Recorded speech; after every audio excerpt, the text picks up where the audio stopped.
وما كان الله ليعذبهم وأنت فيهم وما كان الله معذبهم وهم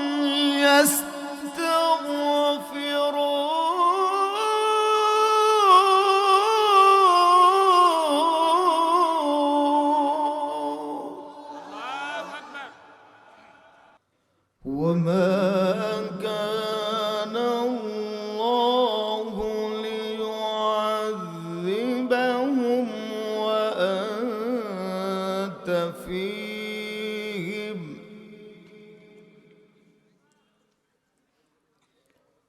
وما كان الله معذبهم وهم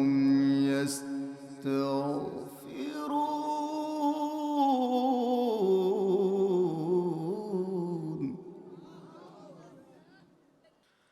وما كان الله ليعذبهم وأنت فيهم وما كان الله معذبهم وهم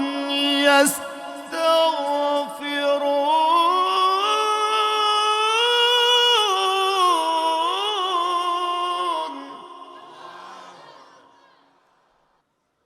وقال تعالى قل يا عبادي الذين أسرفوا على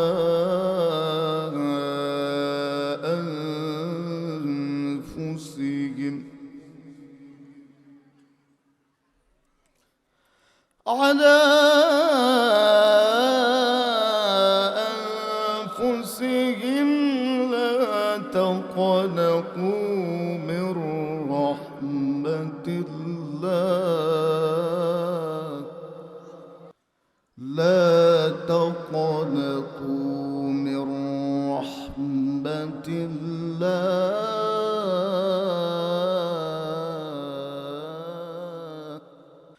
قل يا عبادي الذين أسرفوا على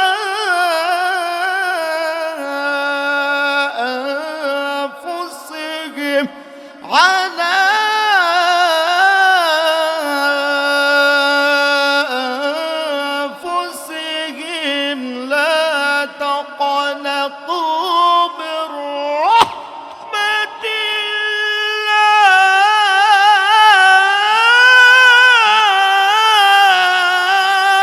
الله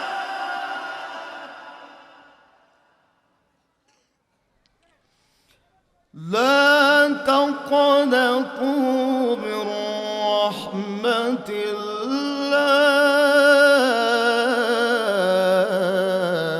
الله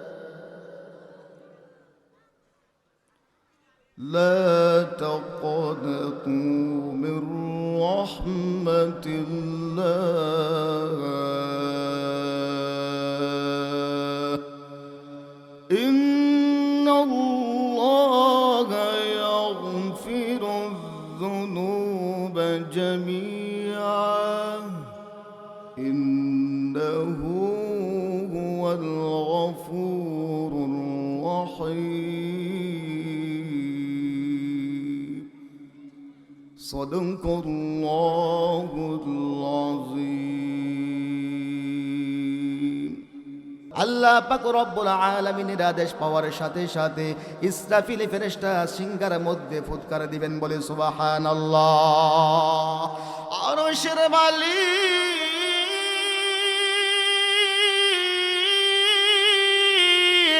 দয়াময় প্রভু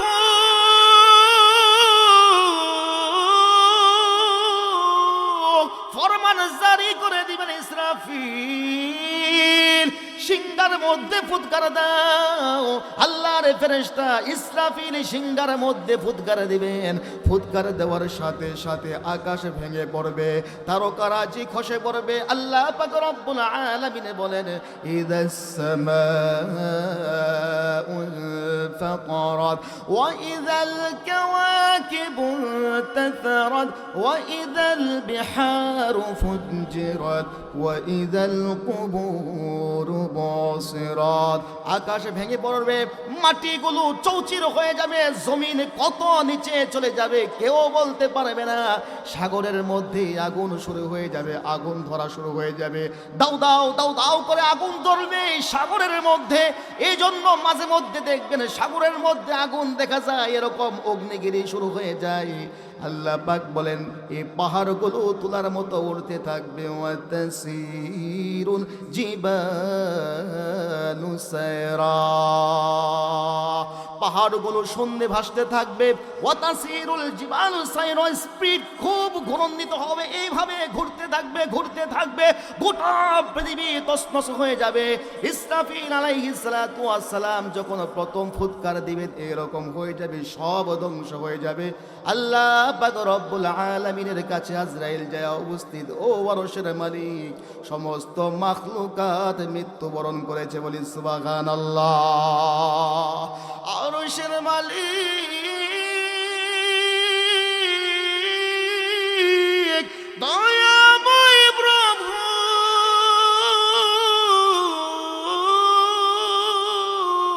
আজরাইলকে প্রশ্ন করবেন, হে আজরাইল আর কে জীবিত আছে? আজরাইল বলবেন, ও আরশের মালিক চারজন প্রসিদ্ধ ফেরেশতা জীবিত আছে, ইসরাফিল জীবিত আছে, মিকাইল জীবিত আছে, জিবরাইল জীবিত আছে, আর আমি আজরাইল জীবিত আছি। আল্লাহ পাক রব্বুল আলামিন বলবেন, যাও ইসরাফিল মিকাইল জিবরাইলের জান কবজ করে নিয়ে আসো।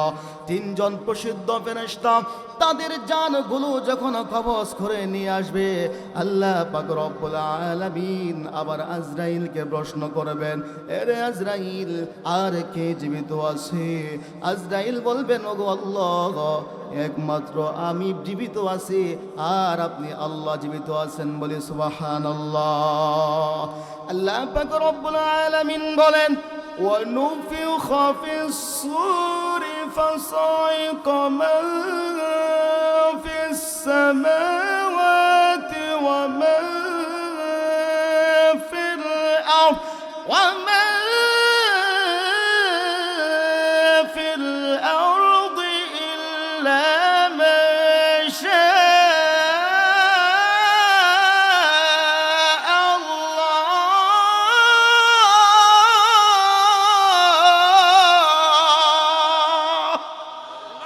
আল্লাহ পাক রব্বুল আলামিন বলবেন, আমি হলাম একক, আল্লাহু লা ইলাহা ইল্লা হু, আমি একক, আমি আল্লাহর কোনো মৃত্যু নাই।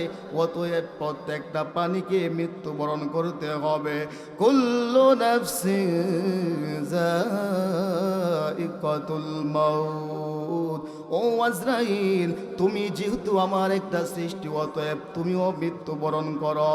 আল্লাহ পাক রব্বুল আলামিনের আদেশ পাওয়ার সাথে সাথে আজরাইল এমন ভাবে একটা চিৎকার মারবে গো, চিৎকার দেওয়ার সাথে সাথে তার কলিজা ফাটিয়া, এইরকম ভাবে সে কলিজা ফাটিয়া তৎক্ষণাৎ সে মৃত্যুবরণ করবে, বলি সুবহানাল্লাহ।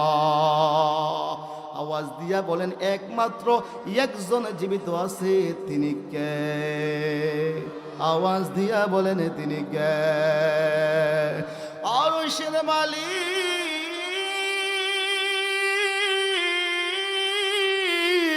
দয়াময় প্রভু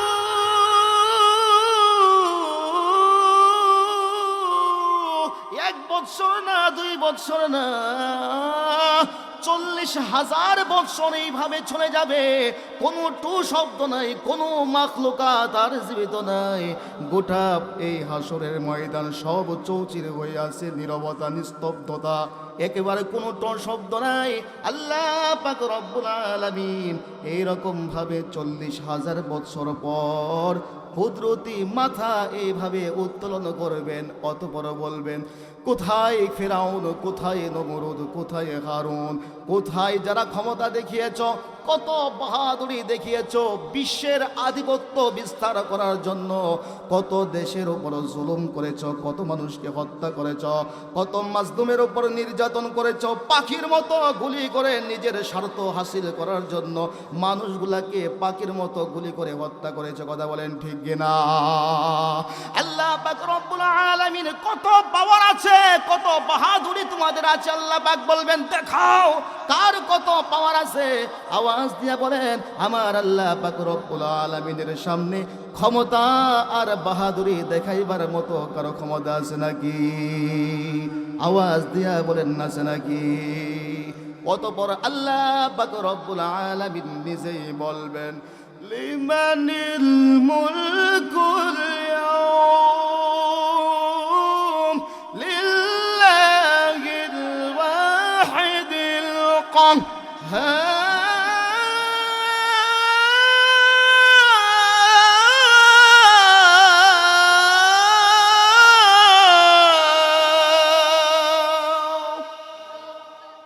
আল্লাহ পাক রব্বুল আলামিন নিজে জবাব দিবেন, আজকে এই হাসরের ময়দানের মালিক কেউ না, একজন মাত্র মালিক আছেন। জবান খুলে বলেন, তিনি কে? অতঃপর আল্লাহ পাক রব্বুল আলামিন আবারও ইসরাফিলকে বলবেন, কোথায় রে ইসরাফিল, দণ্ডায়মান হও।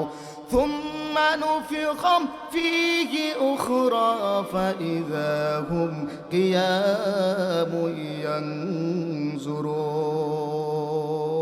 ইসরাফিল সর্বপ্রথম দণ্ডায়মান হবে, আবার সিংহার মধ্যে সর্বশেষ যখন ফুৎকার দেবে, প্রত্যেকটা মানুষ যেখানে মৃত্যুবরণ করেছে, কেউ রাস্তায় পড়ে মৃত্যুবরণ করেছে, কেউ আগুনে পড়ে মৃত্যুবরণ করেছে, কেউ সাগরে ডুবে মৃত্যুবরণ করেছে, যে যেখানে মৃত্যুবরণ করেছে, আল্লাহ পাক রব্বুল আলামিন প্রত্যেকটা মানুষকে সেই স্থান থেকে আবার দণ্ডায়মান করবে। বলে সুবহানাল্লাহ। সর্বপ্রথম যে মানুষটা দণ্ডায়মান হবে তিনি হলেন আমার নবী, আপনার নবী, রাহমাতুল লিল আলামিন, হযরত মুহাম্মদ মুস্তাফা সাল্লাল্লাহু আলাইহি ওয়াসাল্লাম। বলি সুবহানাল্লাহ। আমার নবী, আপনার নবী সর্বপ্রথম রওজা থেকে রওজাতুল মুকাররমা সবুজ গম্বুজের নিচে থেকে দণ্ডায়মান হবে।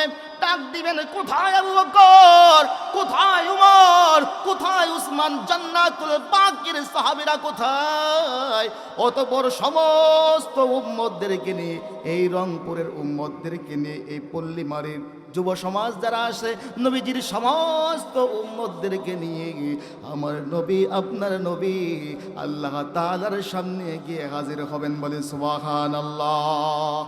চতুর্দিক থেকে নবীজির উম্মতেরা সারি সারি ভাবে দলবদ্ধভাবে নবীজির কাছে আসবে।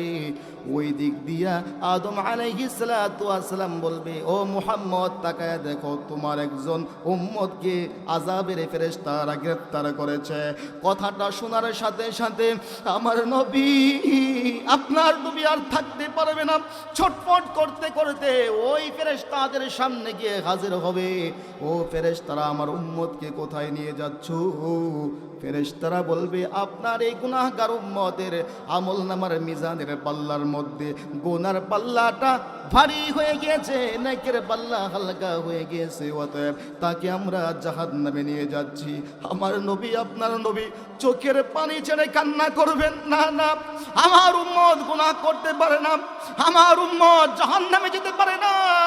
আল্লাহ পাক রব্বুল আলামিন বন্ধুর অবস্থা পর্যবেক্ষণ করবেন। দুনিয়ার বুকে বন্ধুকে কষ্ট দিয়েছেন, আল্লাহ পাক বলেন, বন্ধু আমার, দুনিয়ায় অনেক কষ্ট করেছ, চোখের পানি ফেলেছ, তায়েফের ময়দানে রক্ত ঝরিয়েছ, আজকে হাসরের ময়দানে তোমার চোখে পানি আমি দেখতে চাই না। বলি সুবহানাল্লাহ। এই ফেরেশতারা আমার এই উম্মতের, আমার এই বান্দার কি করো, আবার নেকের পাল্লা ওজন দাও, গুনার পাল্লা ওজন দাও, মিজানের পাল্লাকে আবার ওজন দাও। শেষ পর্যন্ত দেখা যাবে আল্লাহ পাকের ইশারায় ওই বান্দার নেকের পাল্লাটা ভারী হয়ে যাবে, গুনার পাল্লাটা হালকা হয়ে যাবে। আমার নবী আপনার নবী এরকম ভাবে খুশি হয়ে যাবেন হাস্যোজ্জ্বল চেহারা নিয়ে, ওই উম্মতটাকে নিজ হাতে জান্নাতের ভিতরে প্রবেশ করিয়ে দিবেন বলে সুবহানাল্লাহ। এই নবী এখনো রওজা শরীফের মধ্যে শুয়ে শুয়ে উম্মতি উম্মতি বলে কান্না করে, দুনিয়ার বুকে উম্মতের মায়ায় কান্না করেছেন, চোখের পানি ফেলেছেন। কিয়ামতের ময়দানে উম্মতি উম্মতি করবেন, কিয়ামতের ময়দানে ও শাফায়াত করবেন। অতএব সেই নবীর প্রতি মহাব্বত আর ভালোবাসা থাকার দরকার আছে না নাই? আওয়াজ দিয়া বলি, নবীর প্রতি মহাব্বত আর ভালোবাসা থাকার দরকার আছে না নাই? কাদের অন্তরে নবীর মহাব্বত আছে দুটি হাত তুলে আমার আল্লাহকে দেখায়। নারায়ে তাকবীর, নারায়ে তাকবীর, হাত নামান। ও মদিনার মাটি রে, সকল সুখ বুঝি তোর কপালে। ও মদিনার মাটি রে, সকল সুখ বুঝি তোর কপালে। ও মদিনা রে,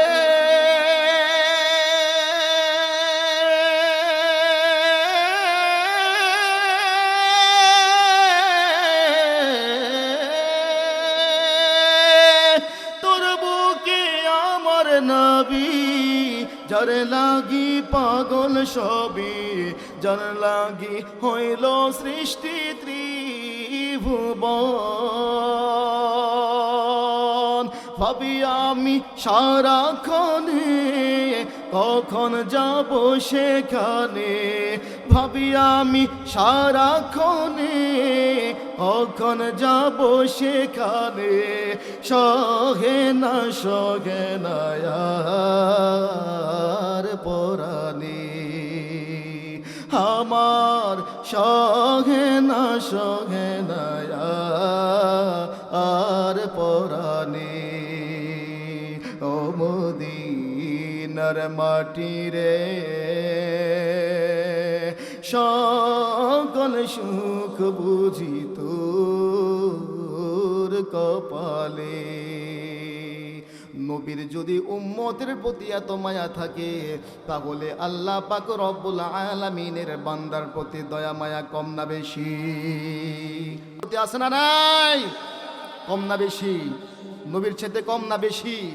নজরুলের রহমত, এখন রহমতের সময়, আল্লাহ পাক ডাকবেন, ওইদিকে যাচ্ছি না। দোয়া কবুলের সময়, কথা বলেন ঠিক না বে ঠিক?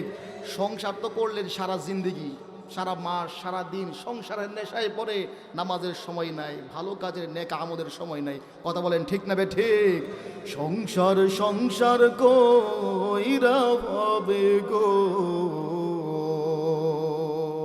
করলি না বন্দেগি।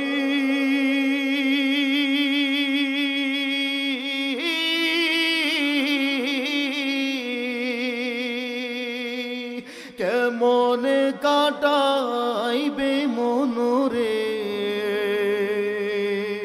কবরের জিন্দেগি রে। ওরে জীবন গুনাই গুনাই গেল রে, ওরে জীবন গুনাই গুনাই গেল রে। ধন সম্পদের মায়ায় পয়রা গো, বাঁধলাম সুখের ঘর। কোন দিন জানি আজরাইল আইসা গো, সবই করে পরে।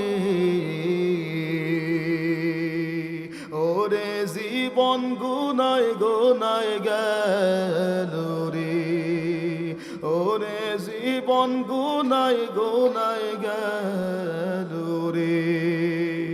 ওরে জীবন গুনায় গুনায় গেল রে।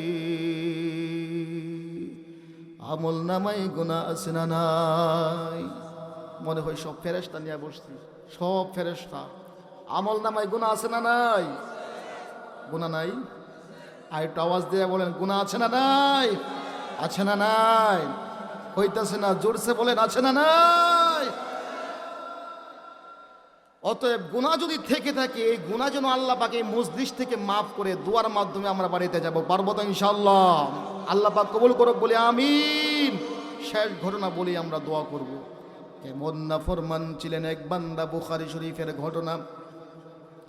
বন্ধুরা আমার, আল্লাহর ওই বান্দা 70 বছর 80 বছর হায়াত পেয়েছে।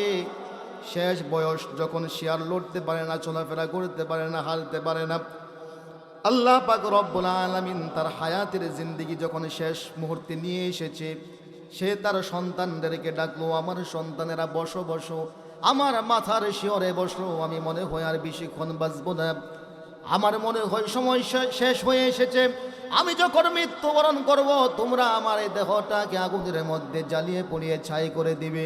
কিসের কারণে? কারণ জিন্দেগিতে আমি এক ওয়াক্ত নামাজ পড়তে পারি নাই। নাউজুবিল্লাহ বলবেন না?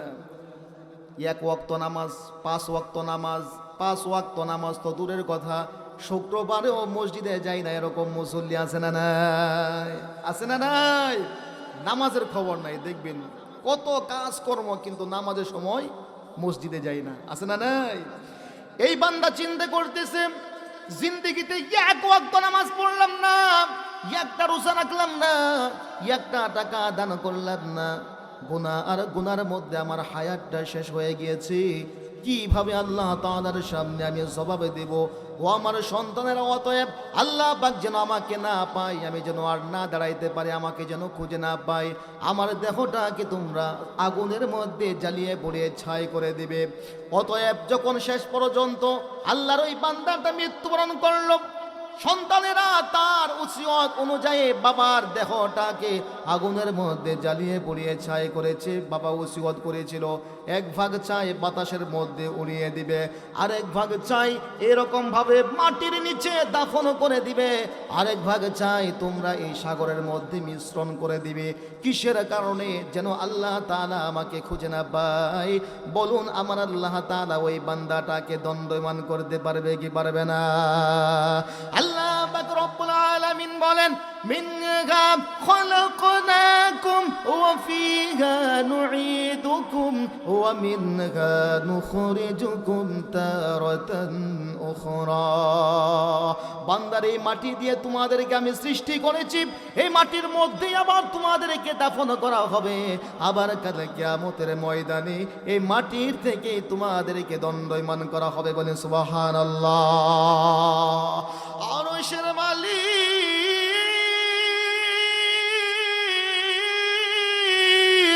দয়াময় প্রভু ওই বান্দাটাকে যখন পৃথিবীর মধ্যে মৃত্যুদান করবেন, যখন ইন্তেকাল করবে, ওই বান্দাটার তার সন্তানেরা তার দেহটাকে আগুনের মধ্যে জ্বালিয়ে পুড়িয়ে ছাই করে দিবে। আগুনের মধ্যে জ্বালিয়ে পুড়িয়ে ছাই করে 1 ভাগ ছাই বাতাসের মধ্যে উড়িয়ে দিবে, আরেক ভাগ ছাই পানির মধ্যে মিশ্রণ করে দিবে, আরেক ভাগ ছাই মাটির নিচে দাফন করে দেবে। আমার আল্লাহ পাক রব্বুল আলামিন ওই বান্দাটাকে কাল কিয়ামতের ময়দানে সমস্ত হাসরবাসীদের সামনে ওই বান্দাটাকে দাঁড় করাইবেন। বলে সুবহানাল্লাহ। এরে আমার বান্দা, কিসের কারণে তোমার এই দেহটাকে আগুনে জ্বালিয়ে পুড়িয়ে ছাই করেছো?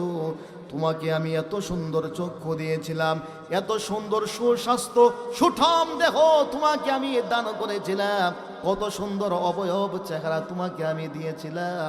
এই চেহারাটাকে, এই দেহটাকে তুমি কিসের জন্য আগুনের মধ্যে জ্বালিয়েছো? কিসের কারণে এরকম ভাবে তোমার দেহকে ছাই বানিয়েছো? এবার বান্দা কাঁপা কাঁপা সুরে আল্লাহ পাক রব্বুল আলামিনের সামনে দাঁড়িয়ে বলবেন, ও মালিক, অনেক চিন্তা করে দেখলাম তুমি আমাকে 70 বছর 80 বছরের হায়াত প্রদান করেছো, কিন্তু আমি তোমার এমন হতভাগা বান্দা, একটা ওয়াক্ত নামাজ পড়তে পারলাম না, শয়তানের ধোঁকায় পড়ে, নফসের ধোঁকায় পড়ে কত গুনাহ করলাম। আমল নামার মধ্যে শুধু গুনাহ আর গুনাহ, একটা রোজা রাখতে পারলাম না, একটা ভালো কাজ করতে পারলাম না, কোন মুখ নিয়ে আপনার সামনে দাঁড়াইব? আমি চিন্তা করলাম এই মুখ আপনার সামনে আর দেখাইব না, আপনাকে ভয় করে তওবা করলাম, মনে মনে ইস্তেগফার পাঠ করলাম। এই জন্য আমার সন্তানদেরকে আমার দেহটা পুড়িয়ে ছাই করার জন্য বলেছি। আল্লাহ পাক রব্বুল আলামিন বলবেন, বান্দারে সত্যি কি তুমি আমার জন্য এরকম করেছো? বান্দা বলবে, আল্লাহ দুনিয়ার কোনো মানুষের ভয় আমার মধ্যে ছিল না, একমাত্র আপনার ভয় আমি এরকম করেছি। আল্লাহ পাক রব্বুল আলামিন এই বান্দাটাকে ডাকবেন, এরে বান্দা আয় আয় আয় আমার কাছে আয়, আমার ভয়ে যেহেতু তুমি এই রকম করেছো, অতএব সুসংবাদ প্রদান করো, এই মুহূর্তে আমি আল্লাহ পাক রব্বুল আলামিন তোমার জিন্দেগীর সমস্ত গুনাহগাতা মাফ করিয়া এই মুহূর্তে তোমাকে আমি জান্নাতে যাওয়ার পারমিশন প্রদান করে দিলাম। আরশের মালিক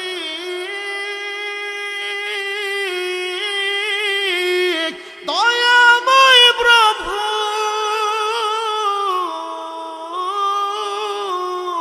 কত মায়া, কত মায়া। অন্তিম সময়ে জীবনের শেষ মুহূর্তেও যদি আল্লাহ পাক রব্বুল আলামিনের কাছে তওবা করেন, মাপ চান, আওয়াজ দিয়া বলেন মাফ করার মালিক কে? আওয়াজ দিয়া বলেন মাফ করার মালিক কে?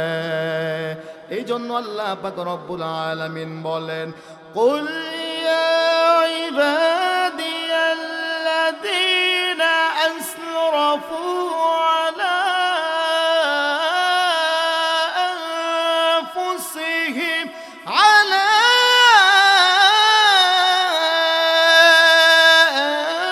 أنفسهم لا تقنطوا من رحمة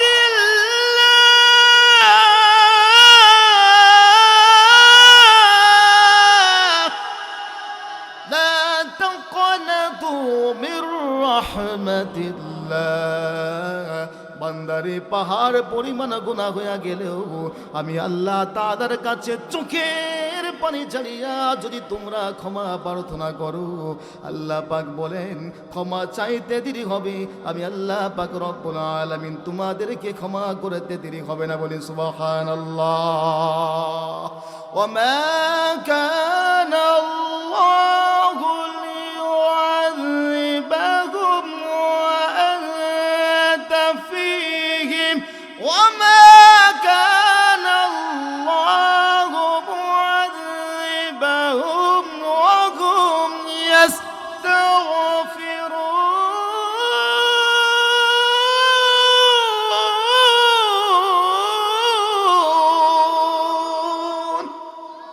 আল্লাহ পাক রব্বুল আলামিন ইস্তাগফিরুনের ব্যাখ্যার মধ্যে আব্দুল্লাহ ইবনে আব্বাস, ইবনে মাসউদ রাদিয়াল্লাহু তাআলা আনহুমা উভয় থেকে হাদিস রিওয়ায়াত, তারা বলেন যে সমস্ত বান্দারা ইস্তেগফার পাঠ করবে, আল্লাহ তাআলা সমস্ত আযাব গজব থেকে ওই বান্দাকে হেফাজত করবে। বলি সুবহানাল্লাহ। অতএব ইনশাআল্লাহ এই মুহূর্তে আমাদের জিন্দেগির সমস্ত গুনাহগুলোকে সামনে নিয়ে আমরা তওবা করব, ইস্তেগফার পাঠ করব ইনশাআল্লাহ। কারা কারা রাজি আছে দুটি হাত তুলে আমার আল্লাহকে দেখায়। লিল্লাহি তাকবীর, লিল্লাহি তাকবীর। আল্লাহ পাক কবুল করুক, বলি আমিন। একটা সন্তান দেখেন, ছেলে এটার মধ্যে ঘন্টার পর ঘন্টা সময় কাটাইতেছে, আছে না নাই? কত শ্রম দিচ্ছে এটার মধ্যে, গেমস খেলতেছে, অথচ এই ছোট্ট ছোট্ট আমলগুলো, আস্তাগফিরুল্লাহ, সুবহানাল্লাহ, কত ফজিলত। একবার আপনি সুবহানাল্লাহ পাঠ করবেন, আকাশ থেকে নিয়ে জমিন পর্যন্ত খালি জায়গাটা আল্লাহ পাক রব্বুল আলামিন আপনার নেক আমল দ্বারা ভরপুর করে দিবেন। আওয়াজ দিয়ে বলেন সুবহানাল্লাহ। 2 নম্বর ফজিলত, আপনি যখন এই আস্তাগফিরুল্লাহ পাঠ করবেন, আল্লাহ পাক রব্বুল আলামিন এটার বিনিময়ে যারা এই আমলটা করবে নিয়মিত, আল্লাহ পাক বলেন জান্নাতের 8টি দরজা তাকে জান্নাতে প্রবেশ করার জন্য ডাকতে থাকবেন, আসো আসো, আমি জান্নাতের এই দরজা দিয়ে তুমি বেহেশতে প্রবেশ করো। বলি সুবহানাল্লাহ। তাহলে ছোট্ট ছোট্ট আমল, লাভ না ক্ষতি? লাভ না ক্ষতি? ফ্রি ফায়ার, পাবজি ছাড়তে পারবো তো যুবকরা ইনশাআল্লাহ? স্বপ্ন দেখি, স্বপ্ন দেখবা যে খাজা মঈনুদ্দিন চিশতি হব, স্বপ্ন দেখবা তোমরা আল্লামা সাইদি হব, আল্লামা মিজানুর মানাজ জাহারির উত্তরসূরি হব, আল্লামা মামুনুল হক হব, আল্লামা মঈনুদ্দিন চিশতি হব। কথা বলেন ঠিক তবে ঠিক। এই সমস্ত স্বপ্ন দেখবা, কিন্তু যুবকরা কি স্বপ্ন দেখে বলাবেন আজকে স্বপ্ন দেখে আমি মেসি হব, আমি নেইমার হব, আমি ম্যারাডোনা হবে। কথা বলেন ঠিক না ভাই ঠিক? জার্সি লাগাই মেসি, জার্সি লাগাই নেইমার, কি আশ্চর্য! খ্রিস্টানদের আদর্শ ধারণ করো, তুমি না মুসলমান। তোমার আদর্শ হবে নবীর আদর্শ, তোমার আদর্শ হবে সাহাবায়ে কেরামদের আদর্শ, তোমার আদর্শ হবে উলামায়ে কেরামদের আদর্শ। কথা বলেন ঠিক তবে ঠিক। আমল করতে পারবো তো ইনশাআল্লাহ? এই আদর্শ ঘর মানুষ হওয়ার কারিগর হচ্ছে মাদ্রাসা। কি মাদ্রাসা? ইনশাআল্লাহ আমি শুনেছি এলাকার মধ্যে তেমন মাদ্রাসা নেই, একটা মাদ্রাসা করার ফিকির করতেছে। কোথায় জানি হ্যাঁ, আপনারা কি করবেন? মাদ্রাসার দিকে ডাইভার্ট হবেন। মাদ্রাসার মধ্যে কি হয়? কোরআন শিক্ষা করা হয়। এটা মানুষ হওয়ার কারখানা। ছোট্ট একটা হাদিস বলি, কষ্ট নিবেন না তো আপনারা। একটা হাদিস শোনাই, মনে হচ্ছে আপনাদের কষ্ট হচ্ছে, এই জন্য আমি ছেড়ে দিচ্ছি আর কি। ছোট্ট একটি হাদিস শোনাই। عن أبي حنيفة عن حماد عن إبراهيم وعن علقمة عن عبد الله بن مسعود رضي الله تعالى عنهما قال قال رسول الله صلى الله عليه وسلم يجمع الله العلماء يوم القيامة إني لم أجل الحكمة في قلوبكم إلا وأنا أريد بكم الخير اذهبوا إلى الجنة فقد غفرت لكم على ما كان منكم سبحان الله। যদি সন্তান আলেম হয়, হাফেজ হয়, সারমর্ম কথা সনদ সহ হাদিসটা বলেছি, সনদ সহ সারমর্ম কথা কি? যদি হাফেজ হয়, আলেম হয়, আল্লাহ পাক তাদেরকে মানুষদের সামনে কিয়ামতের ময়দানে লজ্জা দিবেন না, তাদেরকে পর্দার আড়ালে নিয়ে আল্লাহ পাক বলবেন, এই গুনাহ করেছো, এই গুনাহ করেছো, হ্যাঁ করেছি, যাও, দুনিয়াতেও তোমাকে আমি সম্মান দিয়েছিলাম, আখিরাতে তোমাকে বেইজ্জতি করব না। ও হাফেজ সাহেব, আলেম সাহেব, যাও বেহেশতে প্রবেশ করো। সুবহানাল্লাহ বলবেন না? এখনই হাফেজ সাহেব যখন জান্নাতে যাবে, বেহেশতে প্রবেশ করবে, দুই পার্শ্বে মানুষ সারিবদ্ধভাবে দাঁড়িয়ে থাকবে। কারা? যারা এই হাফেজকে মোহব্বত করতো, এই আলেমকে যারা মোহব্বত করতো, মোহব্বত করে 1 মিনিট ফোন দিয়ে বলেছেন, হুজুর আপনি কেমন আছেন, হুজুর আপনি কি খেয়েছেন, হুজুরকে একটা সালাম দিয়েছে মোহাব্বত দিয়ে, হুজুর আপনাকে 1 কাপ চা খাওয়াইতে চাই। মোহাব্বতের সাথে পোলাও কুমা খাওয়াইতে হবে না তো, 1 কাপ চা খাওয়ান মোহাব্বতে, মোহাব্বত নিয়ে 1 কাপ চা পান করান। সাবধান, বিদ্বেষ রাখা যাবে না। বিদ্বেষ রাখা এটা কি বলে, এটাকে বদনসিবের লক্ষণ। অতঃপর এই মানুষগুলো দাঁড়িয়ে থাকবে কারা? যারা এই হাফেজ সাহেবকে, উলামায়ে কেরামকে যারা মোহাব্বত করত। এই মানুষগুলো যখন দাঁড়িয়ে থাকবে, তারা ধরবে, হাফেজ সাহেব, হুজুর সাহেব, আপনাকে তো আমি মোহাব্বত করেছিলাম, মোহাব্বত করে মাহফিলে দাওয়াত দিয়েছিলাম, মোহাব্বত করতাম, আপনাকে খাবার খেয়েছিলেন, আপনি আসবেন সেই হিসেবে এই মাহফিলে দান করেছিলাম আপনাকে মোহাব্বত করে। তখন এই হাফেজ সাহেব, আলেম সাহেব আবার আল্লাহ তাআলার কাছে ফিরে যাবেন, গিয়ে বলবেন, আল্লাহ, যারা আমাকে মোহাব্বত করত তারা এরকম ভাবে জান্নাতের দরজায় দুই পাশে দাঁড়ানো। আল্লাহ পাক বলবেন, ইযহাবু ইলাল জান্নাহ কদ গফারতু লাকুম আলা মা কানা মিনকুম, যাও, যাকে খুশি তাকে নিয়ে আজকে তুমি জান্নাতে প্রবেশ করো। বলি সুবহানাল্লাহ। অতএব হাফেজ হওয়ার, আলেম হওয়ার সন্তানদেরকে এরকম বানানোর স্বপ্ন আমাদের মনের মধ্যে থাকার দরকার আছে না নাই? আল্লাহ পাক কবুল করুক। সবাই বলি আল্লাহুম্মা আমিন। আলহামদুলিল্লাহ, আলহামদুলিল্লাহিল্লাযী হাদানা লিহাযা ওয়া মা কুন্না লিনাহতাদিয়া লাউলা আন হাদানাল্লাহ। রব্বানা যালামনা أنفسنا وإن لم تغفر لنا وترحمنا لنكونن من الخاسرين ربنا فاغفر لنا ذنوبنا وكفر عنا سيئاتنا وتوفنا مع الأبرار ربنا اصرف عنا عذاب جهنم إن عذابها كان غراما رب العالمين يا পরওয়ারদিগার আলম মালিক হে গভীর রজনী মুরব্বিদেরকে নিয়ে হাফেজে কোরআন উলামায়ে হযরত আল্লাহ বেগুনা মাসুম বাচ্চা যুবক ভাইরা আল্লাহ বুড়া বাবারা পর্দানিশীন সম্মানিতা মা ও বোনেদেরকে নিয়ে আল্লাহ গভীর রজনীতে আমি গুনাহগার আপনার দরবারে দুইখানা হাত উত্তোলন করে দিলাম। রব্বুল আলামিন দয়া করিয়া মায়া করিয়া যার হাত খানা আপনার পছন্দ হয় তার হাতের উসিলাই আমাদের সকলের জিন্দেগির গুনাহগাতাকে আল্লাহ তুমি মাফ করে দাও। রব্বুল আলামিন হায়াতের জিন্দেগি ধাপে ধাপে অতিবাহিত হয়ে যাচ্ছে আল্লাহ, কোনো কিছুই করতে পারলাম না। কত বন্ধু বান্ধব ছিল একসাথে চলাফেরা করতো, আয় আল্লাহ একসাথে উঠা বসা করতো, আল্লাহ ওয়াজ মাহফিলে আসতো, নামাজ পড়তো, আয় আল্লাহ রমজান মাসে একসাথে ইফতার করতো। আজকে সে মানুষগুলো আল্লাহ কবরের মধ্যে শুয়ে আছে, আল্লাহ জানি না কোন অবস্থায় আছে। রব্বুল আলামিন দয়া করিয়া মায়া করিয়া তাদের কবরগুলোকে আল্লাহ তুমি জান্নাতের টুকরা বানায়া দাও।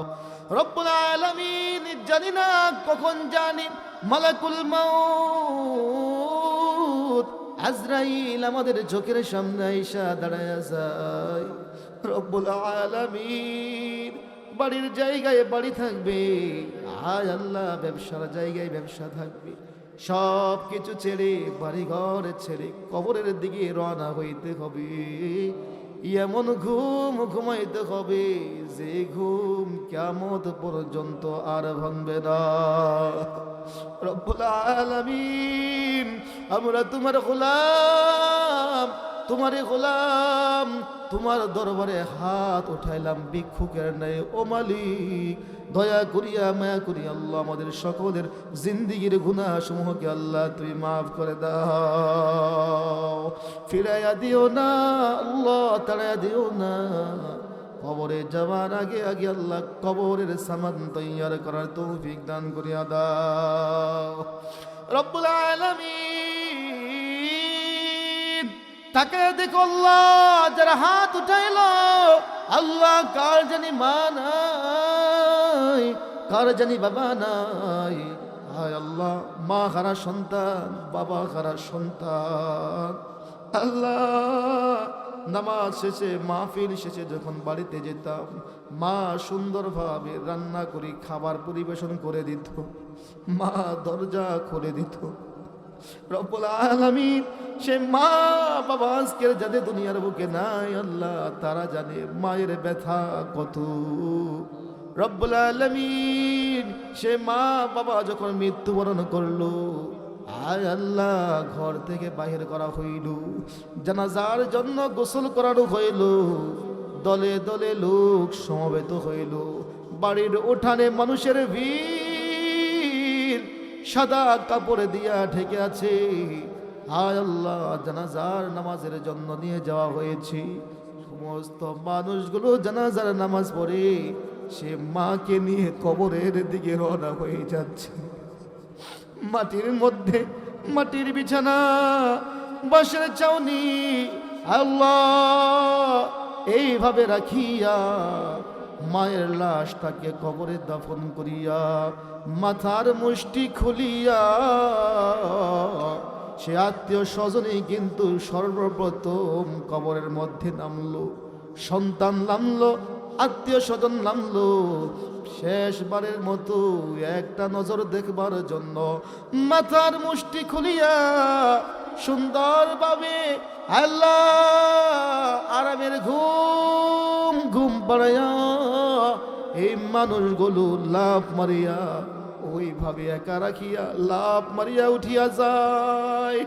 মায়ের বুকের উপর মাটি, চেহারাটা জন্মের মতো বন্ধ হয়ে যায়,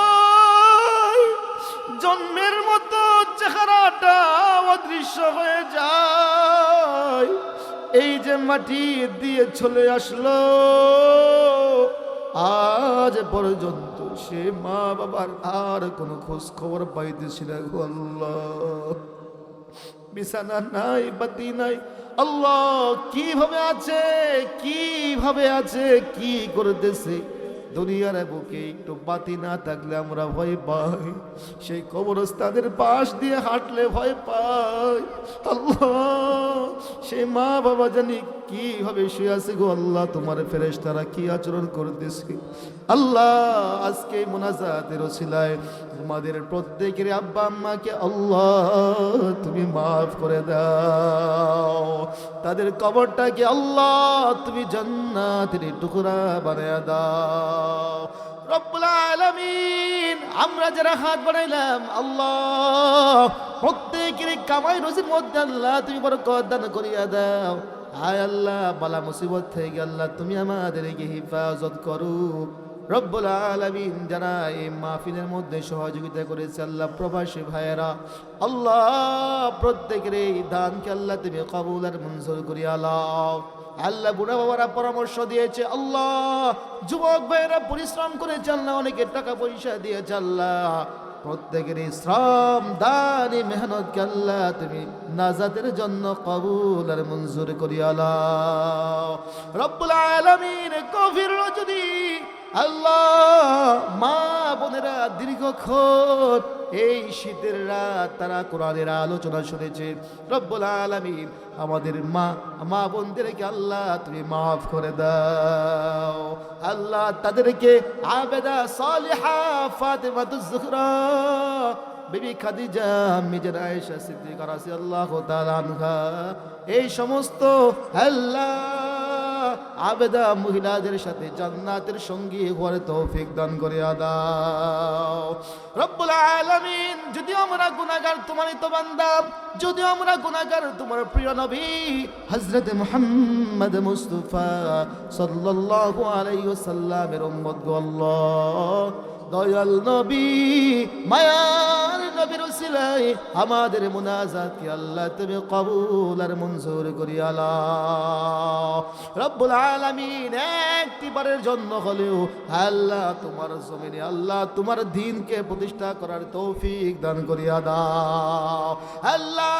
ঈমানের পথে অবিচল থেকে আল্লাহ আমাদের প্রত্যেককে দ্বীনের উপর ইস্তেকামতের সাথে আল্লাহ পথ চলার তৌফিক দান করিয়া দাও দয়াল নবী মায়ার নবীর উসিলায় আমাদের মুনাজাতকে আল্লাহ তুমি কবুল আর মঞ্জুর করিয়া লাও।